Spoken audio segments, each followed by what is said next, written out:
ভগবান।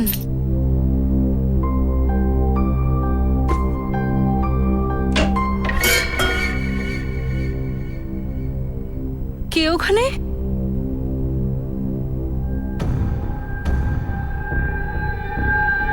কে আছে ওখানে? কে আছে?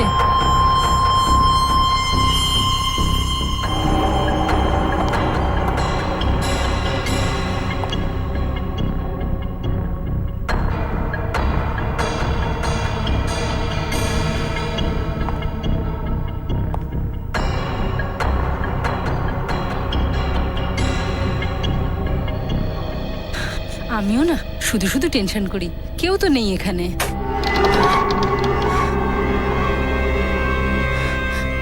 কে আছে বেডরুমে? কে আছে?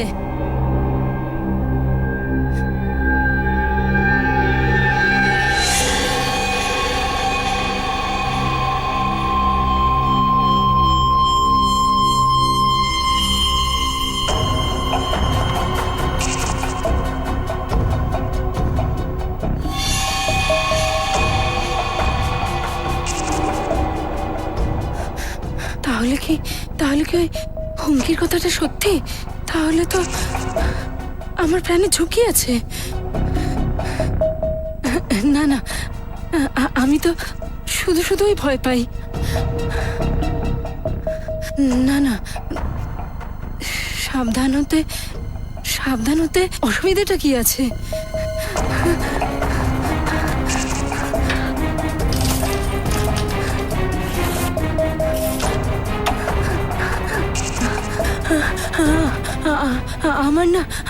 আমার প্রাণে ঝুঁকি আছে।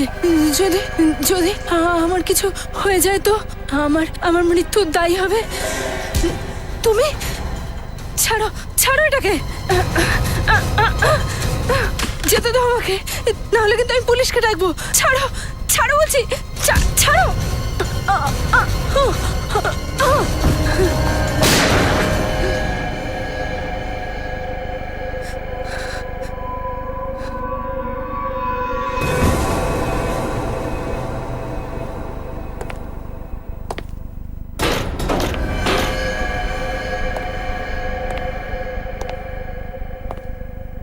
রাতের ঘন অন্ধকারে চাঁদের জ্যোৎস্নার আলোতে বিদ্যুতের ঝলকানির মধ্যে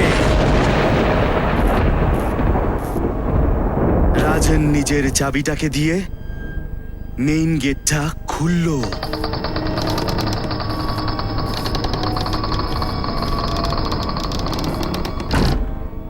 রাজেন নিজের শোয়ার ঘরের দিকে এগোচ্ছিল, আস্তে আস্তে আরো আস্তে।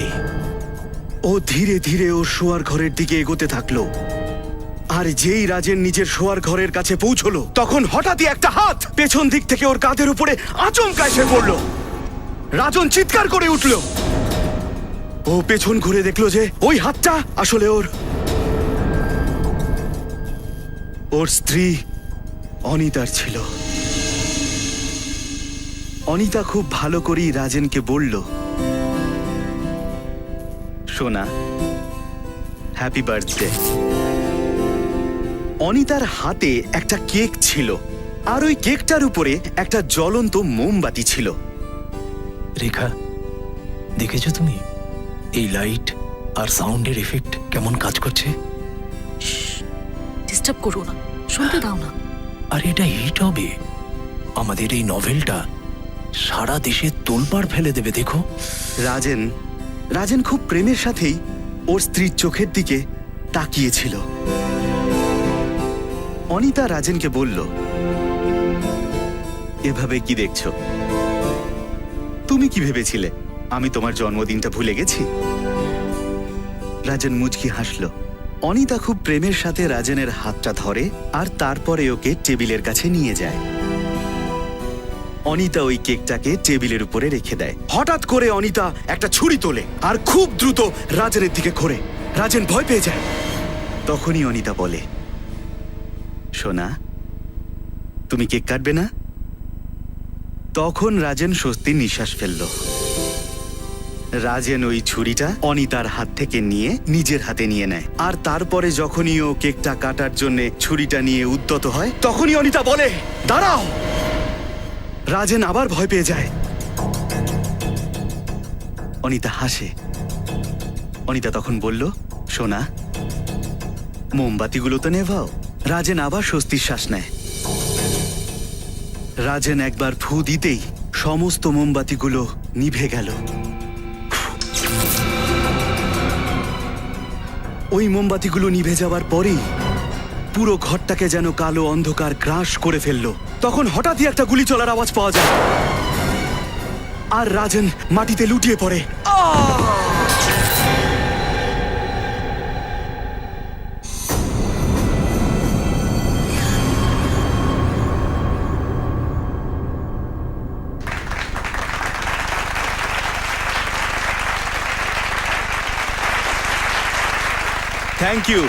Thank you very much.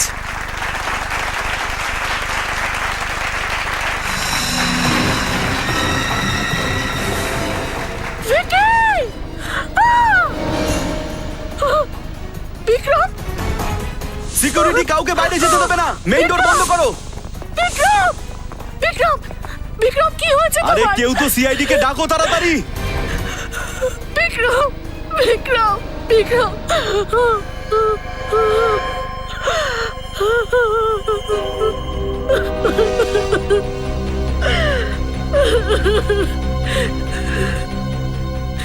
এসব কখন হলো? আমি বলছি। আপনি? আমান, আমি একজন রাইটার। উনি আসলে আমার এই নোবেল খুনি লিবাজের প্রকাশক ছিলেন। এই অনুষ্ঠানের আয়োজন উনিই করেছিলেন। আসলে আমার এই নতুন উপন্যাসের আজকে লঞ্চ ছিল। আমি ওখানে দাঁড়িয়ে আমার উপন্যাসের একটা অধ্যায় পড়ে শোনাচ্ছিলাম। ব্যাকগ্রাউন্ডে লাইট আর সাউন্ডের স্পেশাল এফেক্টও চলছিল। সঠিক সময়ে লাইট অফ হয়ে গেছিল, আর তারপরে যখন লাইট অন হলো তখন আমি দেখলাম যে বিক্রমের বুক দিয়ে রক্ত বেরোচ্ছে। আর ইনি হলেন রেখা দেবী, বিক্রম বাবুর স্ত্রী। খুনি লিবাস? খুনি লিবাস, এই নামটা শোনা শোনা মনে হচ্ছে। স্যার ওই অঞ্জলি, ওর পার্স থেকেও এই অনুষ্ঠানেরই ইনভিটেশন কার্ড পেয়েছিলাম। হ্যাঁ, অঞ্জলি যে খুন হয়ে গেছে গত রাতে, ওর ব্যাগেও তো আমরা এই বইয়েরই লঞ্চের ইনভিটেশন কার্ড পেয়েছিলাম। ওটাও দেখি। সাবধানে।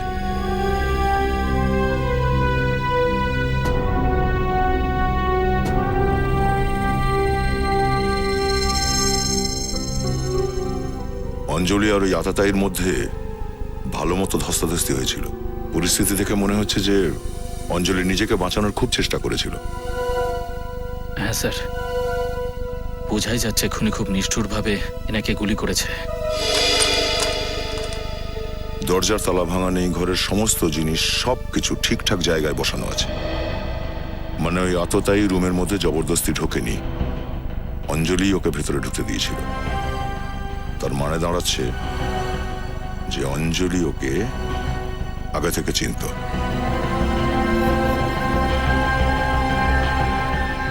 ভেঙে যাওয়া ডিক্টাফোন, নিশ্চয়ই অঞ্জলি এতে কিছু রেকর্ড করেছিল, সেই জন্যই এটাকে এভাবে ভাঙা হয়েছে।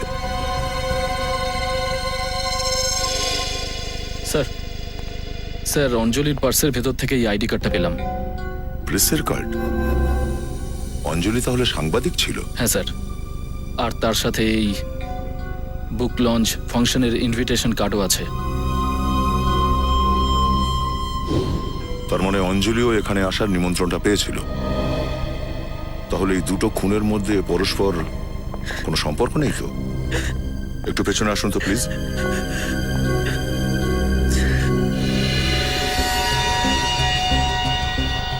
স্যার, গুলি বিক্রমবাবুর বুকে লেগেছে, মানে সামনে থেকে চালানো হয়েছে। একটু এগিয়ে নাও তো। ও, গুলি বিক্রমের বুক থেকে সোজা ঢুকে পিঠ দিয়ে বেরিয়ে গেছে, আর এখানে এই চেয়ারে গিয়ে ঢুকেছে। তাহলে তো গুলি খুব কাছ থেকে চালানো হয়েছে, ক্লোজ রেঞ্জে। এখানে নিচে শুয়ে দাও তো, সাবধানে।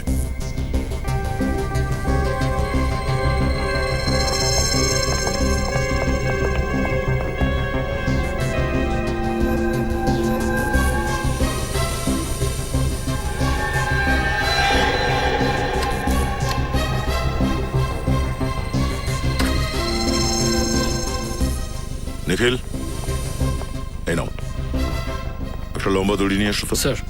আর বিনীত, এখানে যতজন গেস্ট আছে তাদের সবার নাম আর অ্যাড্রেস নোট করে নাও। এদেরকে জিজ্ঞাসা করো যে এখানে এরা কাউকে দেখেছে কিনা বা কাউকে সন্দেহ করে কিনা। আর যতজন লোককে ইনভাইট করা হয়েছিল তাদের সবাইয়ের একটা লিস্ট বানাও। আর খোঁজ করো যে এখানে কে কে আছে যারা বিনা ইনভিটেশনে জোর করে এখানে এসে ঢুকেছে। আর এটাও হিসেব করবে যে কারা সেই লোক যারা ইনভিটেশন পেয়েও এখানে আসেনি। স্যার, যেভাবে গুলিটা চালানো হয়েছে স্টেজ থেকেই চালিয়েছে মনে হচ্ছে। এটা কিভাবে হতে পারে স্যার? স্টেজে তো শুধু আমি ছিলাম। আপনি বলছিলেন যে ওই সময় আপনি স্টেজের উপরে এই উপন্যাসের একটা অধ্যায় পড়ছিলেন। আগে হ্যাঁ স্যার, ব্যাকগ্রাউন্ডে সাউন্ড আর লাইটের এফেক্টও চলছিল। আর হ্যাঁ স্যার, এই গল্পে একটা জায়গায় ঘরটা পুরো অন্ধকার হয়ে যায় আর তারপরেই গুলিটা চলে। আর সেই সময় এই হলের মধ্যে অন্ধকার হয়েছিল। এই অন্ধকার হওয়াটা আর গুলি চালানোর আওয়াজ, এটা আগে থেকেই ঠিক করা ছিল, তাই না? আগে হ্যাঁ স্যার, গুলির আওয়াজের শব্দ শুনতে পাওয়া আর ঠিক সেই সময় আসল গুলি চালানোটা কাকতালীয় তো হতে পারে না। আমরা ওই অডিও সিডিটা চাই, গুলির আওয়াজটা। ঠিক আছে, পেয়ে যাবেন। স্যার, স্যার দড়ি।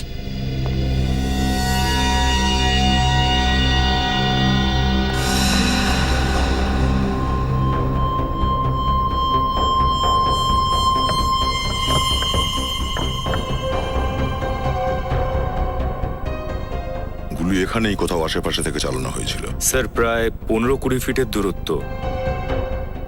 স্যার, হতে পারে খুনি এই পর্দার পেছনে লুকিয়েছিল।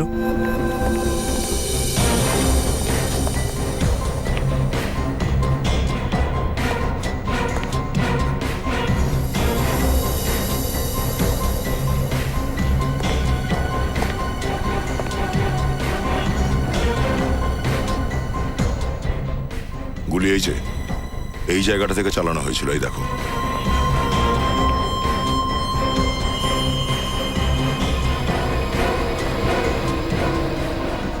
এক মিনিট রজত, নড়বে না, নড়বে না।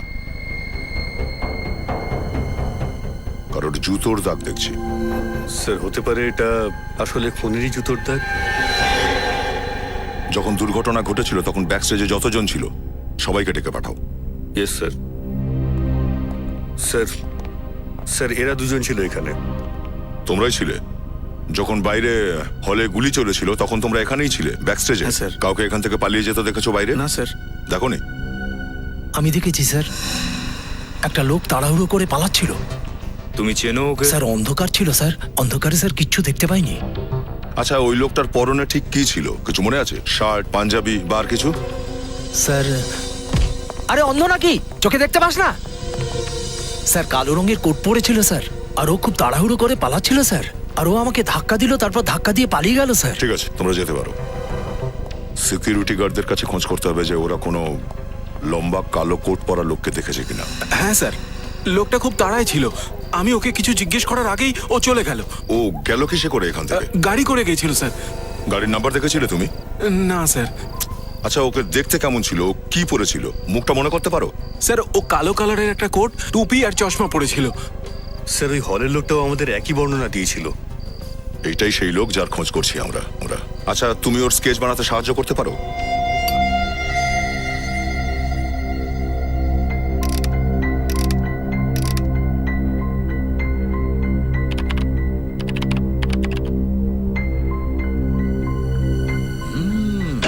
হ্যাঁ ডক্টর সালুকে, কোনো বিশেষ ব্যাপার জানতে পারলেন?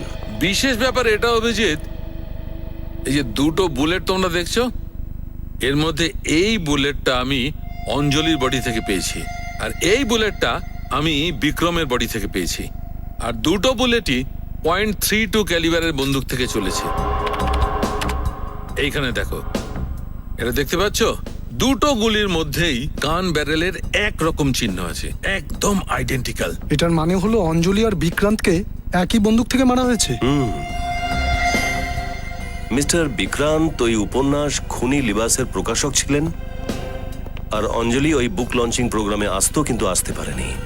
দুজনকে একই বন্দুক দিয়ে মারা হয়, মানে দুজনের খুনি কোনো একই ব্যক্তি। কিন্তু একটা কথা মাথায় ঢুকছে না স্যার, খুনি ঠিক সেই সময় গুলি কি করে চালালো যেই সময় ফাংশনের ব্যাকগ্রাউন্ড মিউজিকেও গুলি চলার শব্দ ছিল? একবার ওই ব্যাকগ্রাউন্ড মিউজিক শোনা যাক। রাজেন ওই ছুরিটা অনিতার হাত থেকে নিয়ে নিজের হাতে নিয়ে নেয়। রাজেন আবার স্বস্তির শ্বাস নেয়। রাজেন একবার ফু দিতেই সমস্ত মোমবাতিগুলো নিভে গেল। ওই মোমবাতিগুলো নিভে যাওয়ার পরেই পুরো ঘরটাকে যেন কালো অন্ধকার গ্রাস করে ফেললো। তখন হঠাৎই একটা গুলি চলার আওয়াজ পাওয়া যায়, আর রাজেন মাটিতে লুটিয়ে পড়ে। হ্যাঁ ভাই, একটু মিস হয়ে গেল। আরেকবার ট্রাই করছি।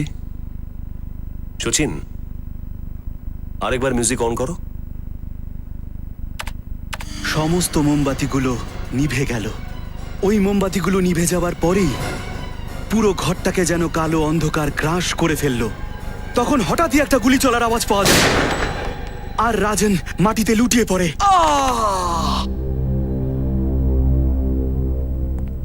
গুলির আওয়াজের উপর গুলি চালানো এত সহজ নয়, অনেক প্র্যাকটিস করার প্রয়োজন আছে। আর খুনি ঠিক সেই সময় গুলি চালিয়েছে যেই সময় ও সিডি থেকে গুলির আওয়াজ শুনেছে। নিজের টাইমিং ঠিক করার জন্য ও প্রচুর প্র্যাকটিস করেছিল। আর প্র্যাকটিস করার জন্য ওর নিশ্চয়ই এই সিডিটারও প্রয়োজন পড়েছিল। হ্যাঁ, ও সিডি ছাড়া তো প্র্যাকটিস করতেই পারবে না। এটা খোঁজ নাও যে এই সিডিটা কোন রেকর্ডিং স্টুডিওতে তৈরি করা হয়েছিল আর কাকে কাকে দেওয়া হয়েছিল। স্যার বুক লঞ্চ ফাংশনের গেস্ট লিস্ট চেক করেছি, যার থেকে জানা গেছে 5 জন আছেন যারা ওই ফাংশনে আসেননি। আচ্ছা, কেন আসেনি? স্যার 4 জন তো আগেই অর্গানাইজারকে জানিয়ে দিয়েছিল যে ওরা আসতে পারবে না, কিন্তু একজন গেস্ট শেষ মুহূর্তে নিজের ইনভিটেশন ক্যান্সেল করে দেয়। আর সেটাকে বিক্রম বাবুর সেক্রেটারি স্নেহা। স্নেহা দেবী? আমি ওই রাত্রে বিএন হসপিটালে ছিলাম, আমার ভাইয়ের অপারেশন ছিল, ও এখনো সিরিয়াস। আপনারা বিএন হসপিটালে গিয়ে জিজ্ঞাসাবাদ করতে পারেন। আমি এই ব্যাপারে বিক্রম বাবুকেও বলেছিলাম। নেহা দেবী, এটা বলুন যে বিক্রম বাবুর কারোর সঙ্গে কোনো শত্রুতা ছিল, কোনো কম্পিটিটর ওনার? শত্রুর কথা তো বলতে পারবো না, কিন্তু উনি কিছুদিন ধরে খুব দুশ্চিন্তা করছিলেন। কেন? জিজ্ঞাসা করেছিলাম কিন্তু কিছু বলেননি। কিন্তু হ্যাঁ, আমি ওনাকে ফোনে কারোর সঙ্গে টেন্সড হয়ে কথা বলতে শুনেছিলাম। কি কথা বলছিলেন উনি? শুনেছিলেন কিছু? হ্যাঁ, উনি বারবার আমানের নাম নিচ্ছিলেন। আমান? আচ্ছা, আপনি এটা বলুন যে বুক লঞ্চ ফাংশন চলাকালীন ন্যারেশনের সঙ্গে সঙ্গে সাউন্ড এফেক্টের আইডিয়াটা কার ছিল? আগে ওটা বিক্রম বাবুরই আইডিয়া ছিল। উনি চাইছিলেন ব্যাকগ্রাউন্ডে একটা পরিবেশ তৈরি হোক, আর তাই আমি সিডির 3টে কপিও তৈরি করেছিলাম। 3টে CD?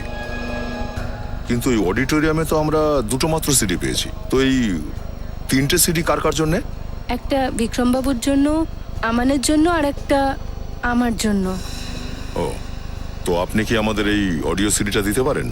I am sorry sir, actually ওই হয় সিডিটা হারিয়ে গেছে, নয় আমি কোথাও রেখে দিয়েছি, মনে নেই। I am sorry sir. আপনার এই সিডির কপিটা বুক লঞ্চ হওয়ার আগে চুরি হয়েছিল না পরে?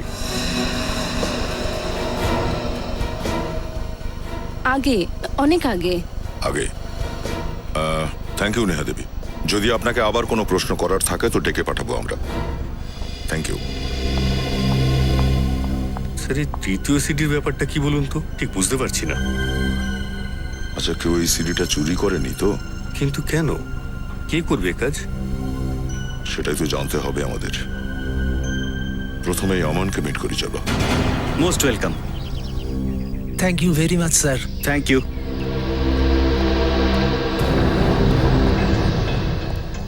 আরে স্যার, আপনারা এখানে? আমরা শুনলাম যে আপনি রিপোর্টারদের ইন্টারভিউ দিচ্ছেন, তো ভাবলাম আমরাও কিছু প্রশ্ন করি না কেন আপনাকে। কি বলছেন স্যার?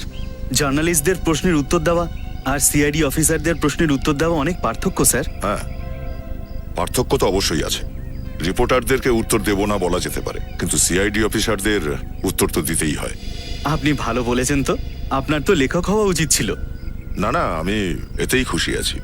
যাই হোক, বিক্রম বাবুর ব্যাপারে কিছু জিজ্ঞাসা ছিল আমাদের। বিক্রম বাবু খুবই সহজ সরল আর সোজা মনের মানুষ ছিলেন। আমি যতটুকুনি হতে পেরেছি আজ ওনার জন্যই হতে পেরেছি। আর সত্যি বলতে কি স্যার, ওনার চলে যাওয়াতে সব থেকে বড় ক্ষতি আমারই হয়েছে। গত কয়েকদিন ধরে ওনার ব্যবহারের মধ্যে কোনো পার্থক্য দেখছিলেন আপনি? কোনো অদ্ভুত ব্যাপার? আগে হ্যাঁ, উনি উনি খুবই অন্যমনস্ক হয়ে থাকতেন, একেবারেই চুপচাপ। ওনাকে দেখে মনে হতো যে কোনো একটা দুশ্চিন্তা ওনাকে ভিতরে ভিতরে কুড়ে কুড়ে খাচ্ছে। তো আপনি জিজ্ঞাসা করেননি ওনাকে যে কি ব্যাপারে টেনশন করছিলেন? আগে না, হ্যাঁ, কিন্তু কিছুদিন আগের ঘটনা। আমি যখন অফিসের লবি থেকে নামছিলাম তখন আমি দেখলাম যে উনি ফোনে কারোর সাথে রেগে কথা বলছেন। কার সঙ্গে কথা বলছিলেন? সম্ভবত কোনো মিলনের সাথে কথা বলছিলেন, আর বলছিলেন যে মিলন, তুমি এমনটা আমার সাথে করতে পারো না। আচ্ছা, আপনি এই নামটা মিলন আগে শুনেছিলেন বা মিলন নামের কাউকে চেনেন কি? আগে না। Thank you. স্যার, স্নেহা বলছিল যে বিক্রম ফোনে কথা বলার সময় বারবার আমানের নাম নিচ্ছিল, আর আমন বলছিল যে ও মিলনের নাম শুনেছে। বিনীত, একটা কাজ করো, বিক্রমবাবুর মোবাইল থেকে মিলনের নাম্বারটা বের করো, আর তারপর ওর অ্যাড্রেস। পরিষ্কার হয়ে যাবে কে সত্যি বলছে আর কে মিথ্যে বলছে।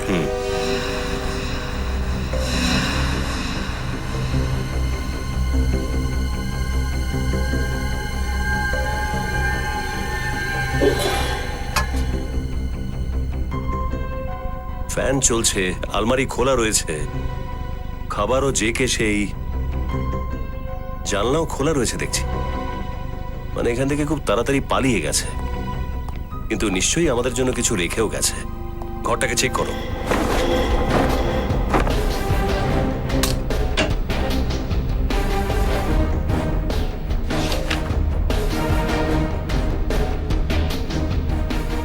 স্যার, স্যার এই ফটোটা পাওয়া গেছে। স্যার, এই ফটোটা তো ওই স্কেচটার সঙ্গে ম্যাচ করছে। এই দেখুন।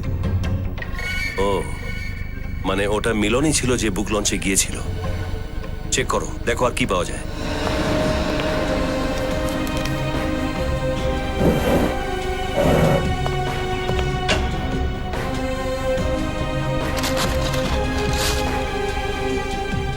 স্যার, হ্যাঁ বিনীত, স্যার এই দেখুন, চশমা।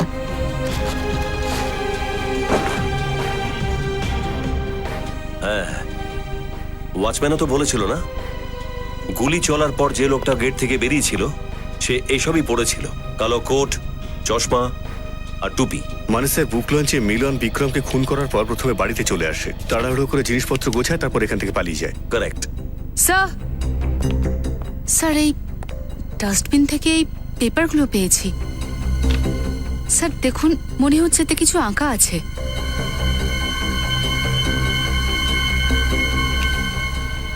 ম্যাপই মনে হচ্ছে। জোড়ো এগুলোকে।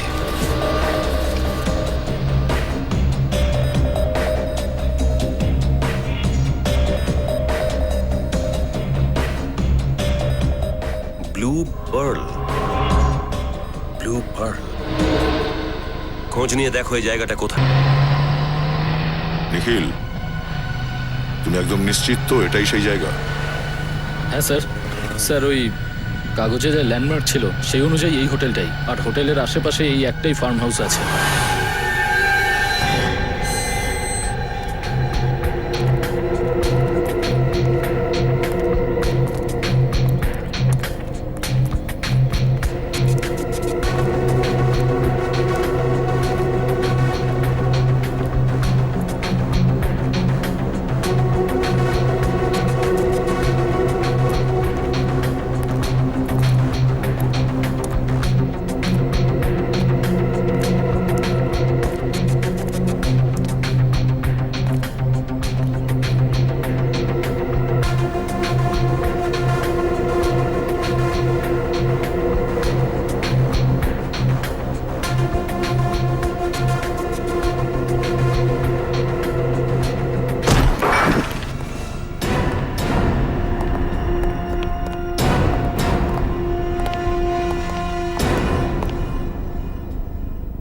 নিখিল, সব রুমের তল্লাশি নাও।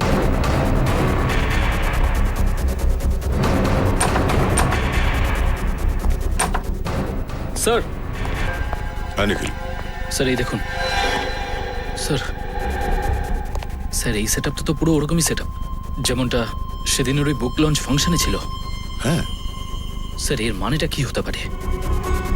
এর মানে এটাই যে খুনি অনেক দিন থেকে এই খুনের প্ল্যানিংটা করছিল।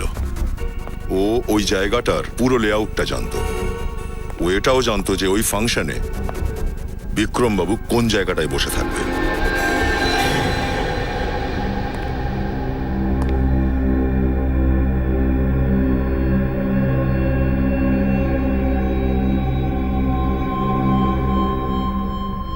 স্যার এই দেখুন, এটাও সেরকমই গুলি যেটা আমরা বিক্রমবাবুর লাশের থেকে পেয়েছি। প্রত্যেকটা ছোট ছোট ব্যাপার মাথার মধ্যে রেখে খুনি এই খুনের প্ল্যানিংটা করেছিল।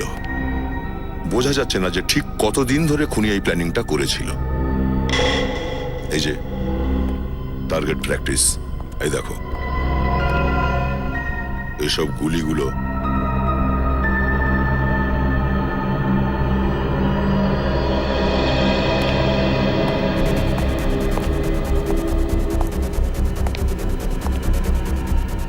আচ্ছা, এই সিডি প্লেয়ারের এই মিউজিক সিস্টেম। রাজেন একবার ফু দিতেই সমস্ত মোমবাতিগুলো নিভে গেল। ওই মোমবাতিগুলো নিভে যাওয়ার পরেই পুরো ঘরটাকে যেন কালো অন্ধকার গ্রাস করে ফেললো। তখন হঠাৎই একটা গুলি চলার আওয়াজ পাওয়া যায়। ও স্যার মনে হচ্ছে সেই সিটিটাই যেটা ক্রাইম সিন থেকে উধাও হয়েছিল। এটা সেই সিডি, আর এটা সাহায্য নিয়েই খুনি নিজের টাইমিংটা পারফেক্ট রেখেছিল। যেই এই সিডিতে গুলি চলার আওয়াজটা বাজলো, খুনিও নিজের বন্দুক থেকে গুলি চালিয়ে দিল। আর এই টার্গেটটাকে দেখো, এই যে কতগুলো গর্ত এতে। মানে টাইমিং পারফেক্ট রাখার জন্য খুনি নিজে অনেক প্র্যাকটিস করেছিল, টার্গেট প্র্যাকটিস। আর স্যার সেই জন্যই ও এই জানালার পর্দাগুলো সব বন্ধ করে রেখেছিল, যাতে ও যখন গুলি করা প্র্যাকটিস করে যাতে বাইরে থেকে কেউ না ওকে দেখতে পায়। নিখিল, আশেপাশে গিয়ে খোঁজ করো যে এই ফার্ম হাউসটা কার।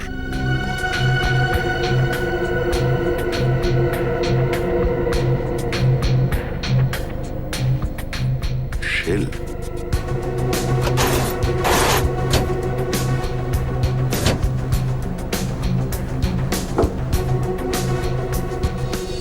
স্যার হ্যাঁ নিখিল, স্যার যে কথাটা জানতে পেরেছি সেটা আপনি শুনলেও অবাক হয়ে যাবেন। কি? স্যার এই ফার্ম হাউস বিক্রমবাবুর ওয়াইফ রেখা দেবীর নামে। রেখা?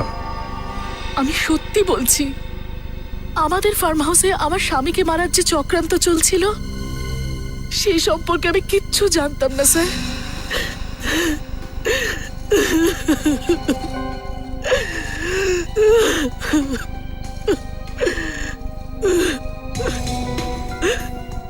যদি আমি এটা জানতে পারতাম তাহলে কি আমি আমার স্বামীকে বাঁচানোর চেষ্টা করতাম না আর সিআইটিকেও ইনফর্ম করতাম না?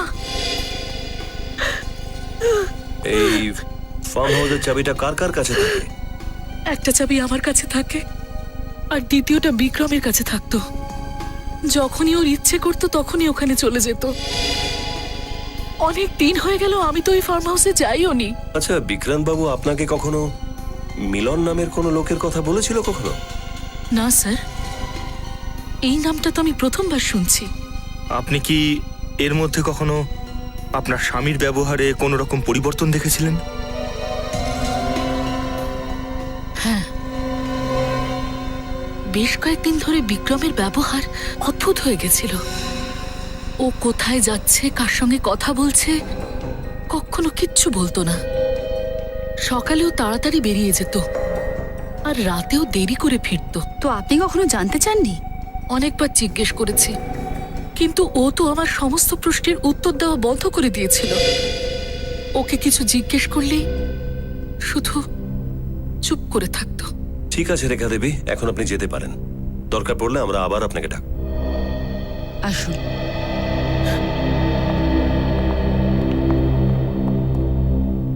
স্যার আমার তো মনে হচ্ছে এই মিলনই খুনি, কারণ বুক লঞ্চ ফাংশনের সন্ধ্যাবেলায় ওকেই ওখান থেকে বেরোতে দেখা গেছিল। হ্যাঁ, কোনো জায়গা থেকেও ফার্ম হাউসের চাবিটা বন্দোবস্ত করেছিল, সেখানে সিডি চালিয়ে গুলি চালানোর প্র্যাকটিস করে আর বুক লঞ্চে গিয়ে বিক্রান্ত বাবুকে খুন করে দেয়। কিন্তু স্যার আমরা এটাও জানি না যে মিলন এখন কোথায় আছে। আর এটাও জানতে পারলাম না যে ওই জার্নালিস্ট অঞ্জলির মৃত্যু এই কেসের সাথে কিভাবে জড়িত। স্যার, ডেকটা ফোন থেকে যে টেপটা পাওয়া গেছিল সেটা পুরো ড্যামেজ হয়ে গেছিল, কিন্তু এবার ওটা রিপেয়ার করা হয়ে গেছে। Very good. ওই ডেকটা ফোনটা দেখি।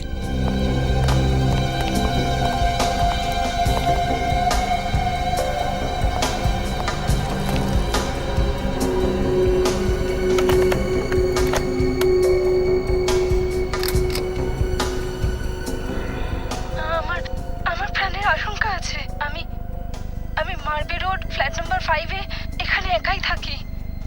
আমার আমার যদি কিছু হয়ে যায় তাহলে আমার মৃত্যুর জন্য দায়ী হবে। প্রাণের আশঙ্কা? আরেকবার রিওয়াইন্ড করো তো।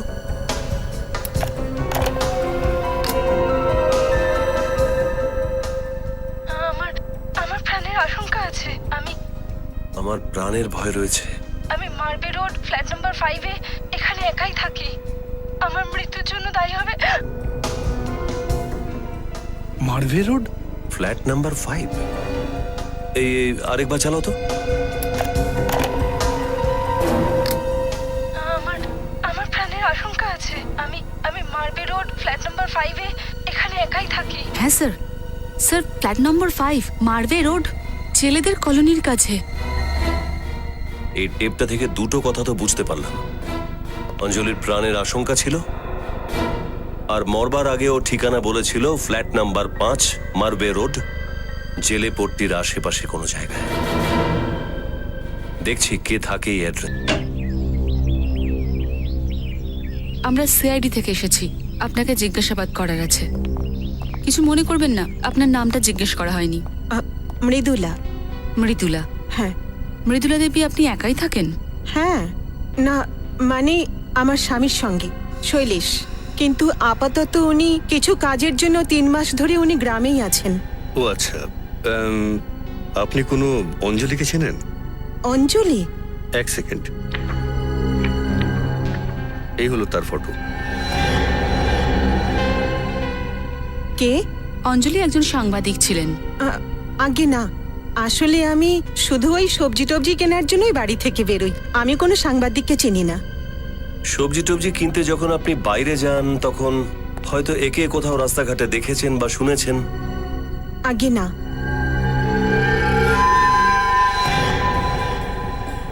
আমরা আপনাকে ডিস্টার্ব করলাম, আপনি বোধহয় স্নানে ছিলেন। আগে হ্যাঁ। তাহলে আপনার চুল এত তাড়াতাড়ি শুকিয়ে গেল?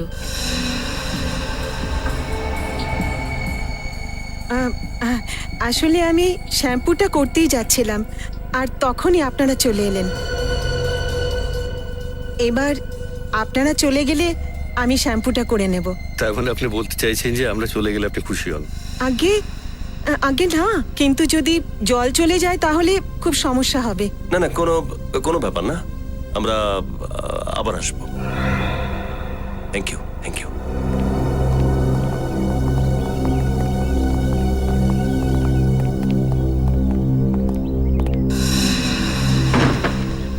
মিথ্যে কথা বলছে।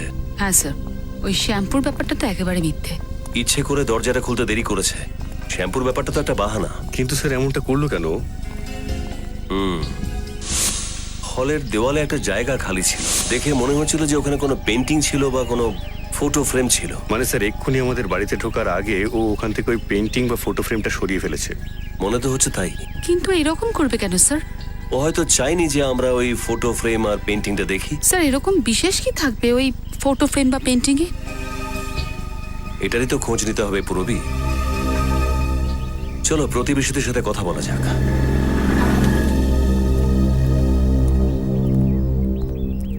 এক্সকিউজ মি ভাই, দেখুন আমরা সিআইডি থেকে আসছি। আপনি কি এই আশেপাশেই থাকেন? হ্যাঁ স্যার, আমি এই পাশেই থাকি।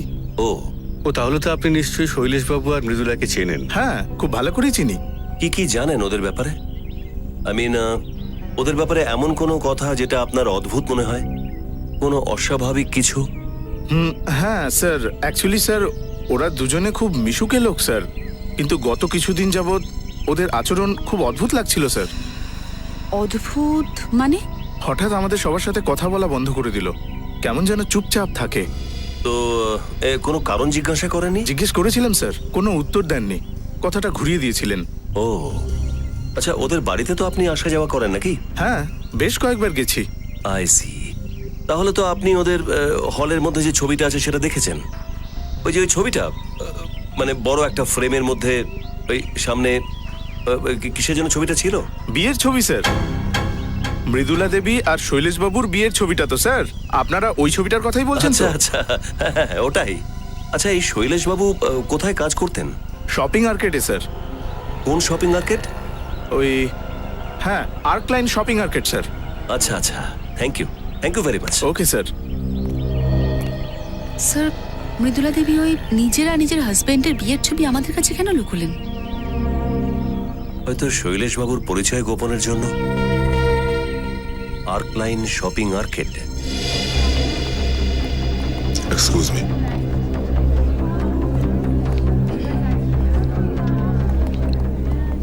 ওয়েলকাম স্যার, বলুন আপনাদের কি চাই? কি চাই নয়, জিজ্ঞাসা করো যে কাকে চাই আমরা। কাকে চাই? শৈলেশ, ওই যে এখানে কাজ করে। ও শৈলেশ, ও এখানে কাজ করতো, কিন্তু ও চাকরি ছেড়ে দিয়েছে। কতদিন হয়েছে ও কাজ ছেড়ে দিয়েছে? এই প্রায় 3 মাস হতে চললো। 3 মাস হয়ে গেছে। আচ্ছা, এই শৈলেশের ব্যাপারে আর কিছু বলতে পারো তুমি আমাদের? শৈলেশের ব্যাপারে তো স্যার যা বলবো সেটাই কম হবে। একদম ফার্স্ট ক্লাস সেলসম্যান ছিল স্যার। কাস্টমারদের সঙ্গে এত সুন্দর করে কথা বলতো যে কাস্টমার শুধু টাইম পাস করতে আসতো সেও কিছু না কিছু কিনে নিত। যদিও এত ভালো সেলসম্যানই হয়ে থাকে, তাহলে এখানকার চাকরি ছেড়ে দিল কেন? স্যার, ও বলেছিল যে কোনো একটা বড় জ্যাকপট পেয়েছে, ও এখনো নিজের দোকান খুলতে চায়। তাই এই ব্যাপারেই ওকে কিছুদিনের জন্য গ্রামে যেতে হবে। ওর গ্রাম কোথায় কিছু বলেছে তোমাদের? না স্যার, সেটা তো বলেনি স্যার। ও আচ্ছা, ওর কোনো ছবি তো আছে তোমাদের কাছে? স্যার, এই হলো ওর ফাইল।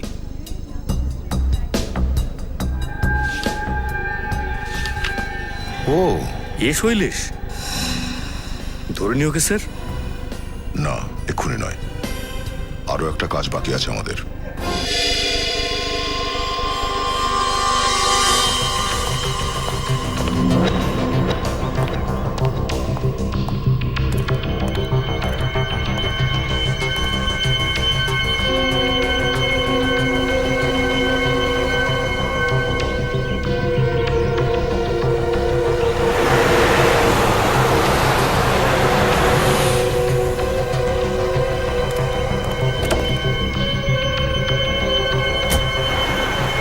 স্যার, ও তো গাড়িতে উঠে কোথায় চলে গেল। আমরাও যাই, চলো, যেখানে ও যাচ্ছে।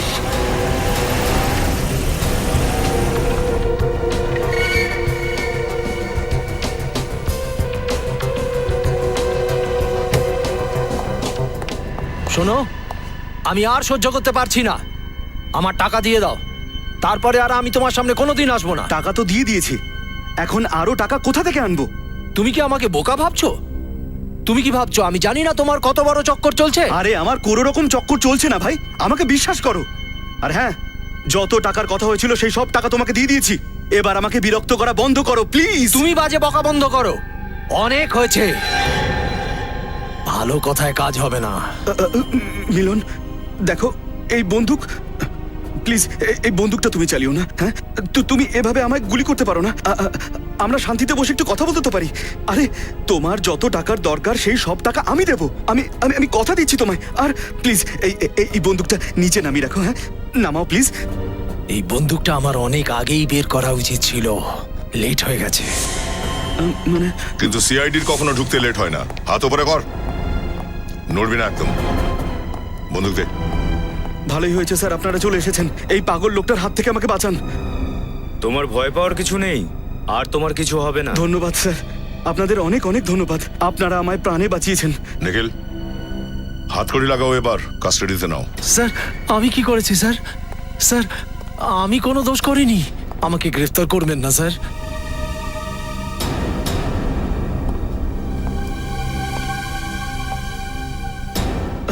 এই এসব আপনারা কি করছেন?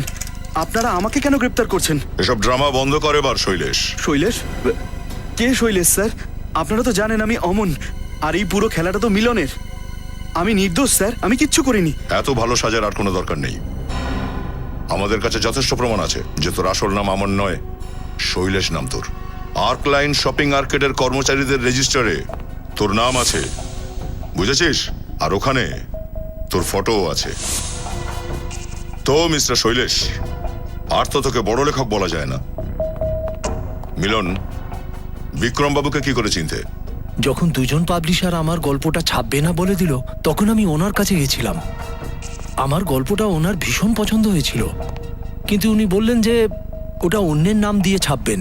এই কারণে বিক্রমবাবু তোমার উপন্যাসটা তোমার নামে নয়, একটা নকল লেখক আমানের নামে ছাপালো। হ্যাঁ, আর যখন উপন্যাসটা প্রশংসিত হলো, আমি ভেবেছিলাম যে বিক্রমবাবু আমাকে সবার সামনে নিয়ে আসবেন।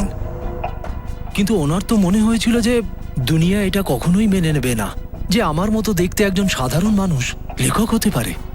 উপন্যাসটা পাবলিশ করবার জন্য ওনার স্টাইলিশ আর আধুনিক চেহারা লোক দরকার ছিল। আর তখনই বিক্রমের পরিচয় শৈলেশের সঙ্গে হয়েছিল আর্কলাইন শপিং আর্কেডে গিয়ে। হ্যাঁ, আর তোর মিষ্টি কথায় খুব ইমপ্রেসও হয়েছিল। তো তখনই ও একটা প্ল্যান করে। ও ভাবে যে এই সুযোগে তোকে আমন সাজিয়ে সবার সামনে নিয়ে আসা যাক। হ্যাঁ, টাকা আর প্রতিষ্ঠা পাওয়ার এটা আমার কাছে সব থেকে বড় সুযোগ ছিল স্যার, কিন্তু বিক্রম বাবু আমাকে আমার পুরো টাকা দেননি। তাই জন্যই তুমি মিলনের সঙ্গে হাত মেলালে। আর নিজের স্বার্থসিদ্ধির জন্য অঞ্জলি বলে এক সাংবাদিকের সাহায্য নিলে। কিন্তু শৈলেশ, তোর লোভ বাড়তে থাকে, তাই তুই নিজের প্ল্যান চেঞ্জ করলি। তুই ভাবলি বিক্রম বাবুকেই মেরে দিই না কেন, যাতে এই বইটার রয়্যালটির সমস্ত টাকা তুই নিজে পেয়ে যাস। হ্যাঁ, আর ওনাকে মারার প্র্যাকটিসটা আমি ওনারই ফার্ম হাউসে বসে করতাম। আর অঞ্জলিকে এই জন্য মেরে ফেলেছো যে যদি ও বেঁচে থাকতো তাহলে তোমার সব সত্যি সবার সামনে আনতো, তাই না? মিলনও তো তোমার আসল পরিচয় জানতো, ওকে ছেড়ে দিলে কেন? ও হঠাৎ করে কোথায় চলে গেছিল। দেখো, এটা তো জানা গেল যে তুমি জেনে শুনে মিলনকে সেদিনকে বুক লঞ্চের পার্টিতে ডেকেছিলে আর ব্যাক স্টেজের পর্দায় ফুটো করেছিলে। এটা বলো, বিক্রম বাবুকে কি করে গুলি করলে? আমি বন্দুকটা বইয়ে লুকিয়ে নিয়ে এসেছিলাম, আর স্টেজের অন্ধকারেই ওনার উপরে আমি গুলি চালিয়ে দিই। চল এবার নকল লেখক, আসল জেলে সাজা কাটাবার সময় হয়ে গেছে।